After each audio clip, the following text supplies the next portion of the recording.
আসসালামু আলাইকুম। ফাগুন মেলা স্টাডি একাডেমির পক্ষ থেকে স্বাগতম।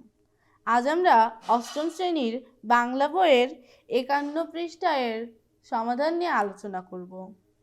ভালো থাকা ক্লাবে আমার কাজ। ক্লাবের কার্যক্রম। নিয়মিত সকালে ক্লাবের সদস্যরা দলগতভাবে শরীরচর্চা করব। বিদ্যালয়ে বিভিন্ন খেলায় অংশগ্রহণ করবে।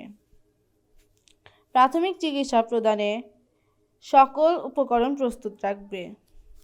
যে কোনো সময়ে প্রাথমিক চিকিৎসা প্রদানে নিয়োজিত থাকবে। পাড়া মহল্লায় খেলাধুলা, শরীরচর্চা ও প্রাথমিক চিকিৎসার গুরুত্ব সম্পর্কে মানুষকে সচেতন করবে। যে কাজগুলোর সাথে যুক্ত হতে চাই: নিয়মিত শরীরচর্চা করতে চাই, বিভিন্ন খেলাধুলায় সক্রিয় অংশগ্রহণ করতে চাই, যে কোনো প্রাথমিক চিকিৎসার ডাক আসলে সেবা দিতে চাই, সচেতন কার্যক্রমে অংশ নিতে চাই। সবাইকে ধন্যবাদ।